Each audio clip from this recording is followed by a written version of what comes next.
Do you ever feel completely invisible? Like you pour your heart and soul into your work day after day and nobody even sees you? Let me know what city you're watching from in the comments, and hit that subscribe button if you believe a single act of kindness can truly change a life. Because my story is living proof that it can. I had $52 in my bank account. 52. And my rent was due the next day. For 2 years, my life as a waitress at the fancy Magnolia Grill in Charleston had been a blur of double shifts, rude customers, and the constant, stinging insults from my manager, Victor. He seemed to get a special thrill out of making my life a living hell. I was 28, a single mom, and the cost of my own mother's medical bills felt like a weight crushing my chest. I was so close to just giving up. But then, on a Tuesday morning, a man stumbled into my section, his body shaking uncontrollably, and everything changed. I thought he was having a seizure. I had no clue he was Elias Harrington, the mysterious billionaire who owned the entire restaurant chain. The Magnolia Grill is the kind of place with sparkling chandeliers and crisp, white tablecloths, where an appetizer costs more than I made in 3 hours. That day, the lunch rush was in full swing. The dining room was buzzing with the clinking of glasses and the low hum of important-sounding conversations. And then he walked in. He just looked out of place. His coat was worn, his hair was a mess, and he had a deep weariness in his eyes that I knew all too well. I saw the other servers look down, pretending to be busy polishing silverware. Across the room, my manager, Victor, shot me a look. It was a clear warning, don't waste your time. But I couldn't ignore him. I saw the exhaustion etched on his face and felt a pang of something. I walked over, gave him a warm smile, and led him to a small, quiet table in my section. "Welcome to the Magnolia Grill," I said softly. "Can I get you some water to start?" He just nodded, staring down at his hands. I treated him with the exact same respect I gave the businessman in the $1,000 suit 3 tables away. My mom always taught me that you don't measure a person's worth by their clothes, but by their character. I just had no idea my own character was about to be put to the ultimate test. I just brought the man his simple order, a coffee and a biscuit, when it happened. 1 second he was lifting the cup to his mouth and the next it crashed to the floor. His eyes rolled back in his head and his whole body started to convulse. A woman at a nearby table let out a piercing scream that sliced right through the lunchtime chatter. Pure panic erupted. The elegant dining room became chaos. People jumped from their seats, some backing away in fear, others just pulling out their phones to record. The rest of the staff just froze, looking completely lost. I saw Victor barking into his phone, probably calling security, but he didn't move an inch to help. In that moment, something in me just clicked. All the noise, all the chaos just faded away. I didn't see a problem or a disruption. I saw a person who desperately needed help. I rushed to his side and dropped to my knees on the hard floor. "Sir, can you hear me? Stay with me," I yelled, trying to keep my voice from shaking.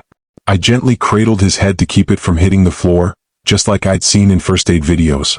Tears were streaming down my face as I fumbled for my phone with one hand and dialed 911. The dispatcher's voice was a calm anchor in the storm as I relayed what was happening, my heart pounding against my ribs. When the paramedics got there, they were fast and professional. As they loaded him onto a gurney, his hand weakly reached out, and without thinking, I took it. I rode with him in the ambulance, the wailing siren becoming the soundtrack to the adrenaline and fear pumping through me. Not once did I think about my job, the tables I'd left behind, or the rage I knew Victor would unleash on me. At the hospital, they whisked him away. A nurse told me he was a John Doe. No ID, no family to call. When the admissions clerk mentioned they'd need a deposit for his initial care, I didn't hesitate. I looked at the $200 in my wallet, tip money I had been saving up for my mom's dialysis copay, and just handed it over. It was every penny I had, but it felt like the only thing I could do. It was just money. This was a man's life. Hours later, when I finally got back to the Magnolia Grill, the lunch rush was long gone. The restaurant was quiet, but the air felt heavy with attention aimed directly at me. Victor was waiting. Arms crossed, face twisted in pure fury. "Where have you been?" he sneered. I went to the hospital with the man Victor. He was all alone. He let out this short, ugly laugh. "You abandoned your shift. You left paying customers waiting. For what? Some junkie who probably stumbled in off the street." His voice was dripping with disgust. "We have a standard to maintain here, Aisha. We don't cater to that kind of trash. You're fired." The words felt like a punch to the gut. Fired? But I was helping him. "You saw what happened," I begged, my voice cracking. "Victor, please. I need this job. My mom is sick." "Not my problem," he said, his eyes as cold as ice. Clean out your locker. I want you gone in 5 minutes. I walked out of that restaurant in a total daze. Rain started to fall, mixing with the tears on my cheeks. I lost my job.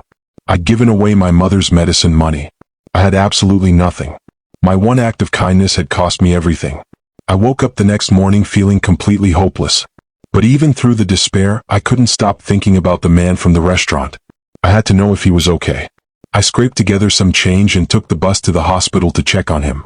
I found him sitting up in bed looking a lot better than the day before. A small smile appeared when he saw me. You, he said, his voice surprisingly strong.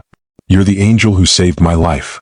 I could feel myself blush as I pulled a chair to his bedside. I'm just glad you're all right. I'm Aisha. Elias, he replied, shaking my hand. That's when I noticed a simple but obviously expensive gold watch on his wrist. He asked how I was doing and the floodgates just opened. I told him everything, about losing my job, about Victor, about my mom. I told him he was the reason I was fired. He listened so patiently, his eyes never leaving mine. When I finished, he looked at me with this incredible seriousness. Aisha, he said gently, a person's true character isn't shown when things are easy. It shines brightest in a crisis. You showed more integrity in 5 minutes than your manager has shown in his entire life. What he said next felt like it was straight out of a movie. He told me he was Elias Harrington, the founder of Harrington Biotech, a company specializing in epilepsy medication. And yes, he also owned the entire Magnolia Grill chain. He had no children and had recently been diagnosed with a terminal heart condition. So, he had decided to find a successor, not just a business person but someone with a good heart who would carry on his legacy of giving back. The seizure was a test. It was all staged. A final, desperate attempt to find one person who would choose compassion over the rules. He'd secretly recorded the whole thing. He told me that, at that very moment, his board of directors was watching the footage of me on the floor cradling his head, while my manager did nothing but call security. I had passed his impossible test. Then his phone rang. He put it on speaker. Victor, Elias's voice was sharp, full of authority. I need you to gather your entire staff in the main dining room in 10 minutes. Your new boss will be there shortly. He hung up and looked at me, a twinkle in his eye. Aisha, check your phone. A new email was there. The subject line read, Ownership Transfer, the Magnolia Grill. A black car sent by Elias dropped me off at the restaurant. I walked through those familiar doors not as a fired waitress, but as the legal owner. The entire staff, including Victor, was lined up, looking confused and annoyed. When they saw me, Victor's jaw practically hit the floor. Aisha? What are you doing here? He stammered. I stood tall in front of him, my voice echoing in the silent room. Yesterday you told me this restaurant has a standard to maintain, I said, my voice clear and strong. And you were right. A standard of compassion, of integrity, and of basic human decency.